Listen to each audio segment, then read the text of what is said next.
So human beings are not autonomous entities. It's not you, your consciousness, his consciousness, her consciousness. Every human is a temporary expression of the one consciousness. Namaste, world raisers. Sabine and Roger here. Let's watch Is It Possible to Understand the Mind of God with Eckhart Tolle. Yeah, big fan of Eckhart Tolle. I've read both of his famous books, The Power of Now and A New Earth. Love them.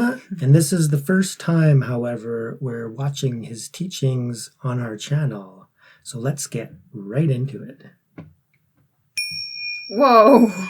Whew, that was a loud bell. Einstein said, "I want to know the mind of God. The rest is details." Somebody asked what that means here. And of course, the mind of God is consciousness. Consciousness is the light that emanates from the... Consciousness is not God in the same way that the light of the sun is not the sun. And yet, on the other hand, the light of the sun is one with the sun. But you couldn't quite say this light, this is the sun. In the same way, your consciousness, which is not yours, the essence of who you are, the light of the world, is an emanation from the source of all life. So I use the analogy of the sun.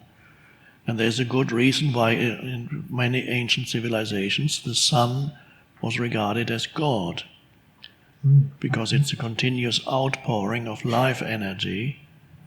And so in the sense-perceived universe, the closest analogy one can find is you can point to the sun and say that is like continuous emanation. All life derives from it. And the life, the consciousness in things is that.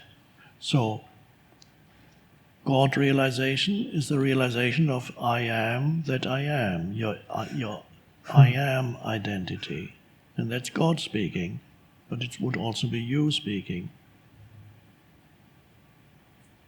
So it doesn't transform the ray of the sun into the sun, but it makes the ray of the sunlight aware of its origin and its home and what it is still connected with and always remains connected with.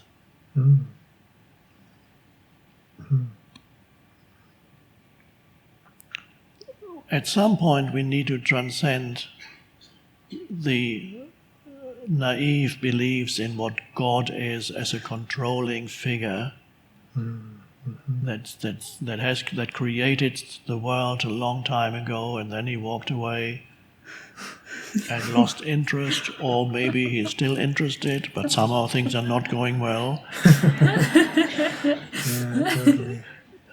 Or he's condemning people for being dysfunctional, and then, of course, there are many arguments you could raise against that kind of view of God, and that's the traditional argument of people who don't believe in God, believe in God, who say, if there were a God who controls everything and supposedly loves people, or maybe not doesn't love, but he's controlling things, then if there is a God, how would he allow all that suffering and evil to happen in this world? Therefore, they say, there is no God. Or they say, therefore, God is morally inferior to us, because we can see the injustices and the terrible things that happen in this world, and we are touched by it, but God isn't. Therefore, God is some inferior creature that created the world out of malevolent intent. That was actually a belief held by many of the Gnostics, ancient Christian and pre-Christian group of people who otherwise had also some interesting teachings, but they believed that the entire physical universe was the creation of a malevolent deity, an inferior deity. Wow. I can see why, in some way, but it's not the case. So there isn't a controlling figure there that is. So we need to go beyond that image, that anthropomorphic image of a paternal authority figure, and realize that God is the life in all beings. God manifests as the life in all beings. God is the consciousness in you, is the emanation of God. God lives through you. Everything that happens, God is suffering in humans, in a way you could say. That's what the Christian teaching means. So it is a gradual emergence of consciousness. And the suffering is more like a dreamlike thing to God. It's like a bad dream, as in the process of emergence of that God consciousness into this dimension. So human beings are not autonomous entities. It's not you, your consciousness, his consciousness, her consciousness. Every human is a temporary expression of the one consciousness.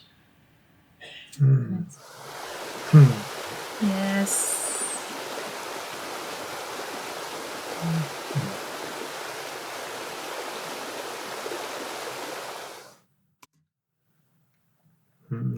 Yay. This was probably the deepest talk I heard of his.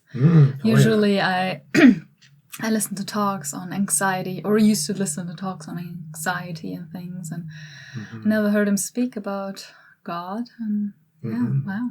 Yeah, most of his teachings that I've heard, YouTube videos, I've used to watch a little bit of him, not too much.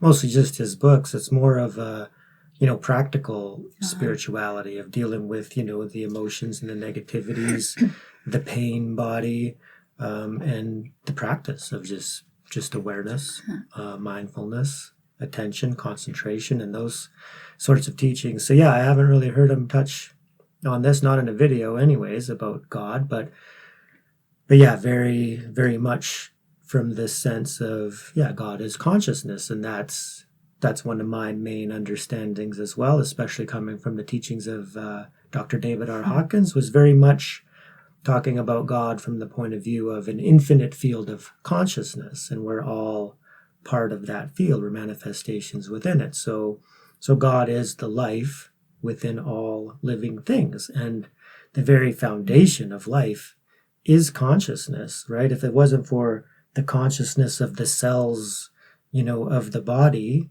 the bedrocks of life itself, maintaining those little spheres, there's a consciousness there. And that, if there was no consciousness, then there wouldn't be any life, right? And just in our own experience, you can just take the time to be still and silent for a second and know that if there was no awareness or consciousness, beyond the thinking mind, then there would be no experience of anything. You couldn't even say that the universe exists at all, that there's no world out there if there was no awareness.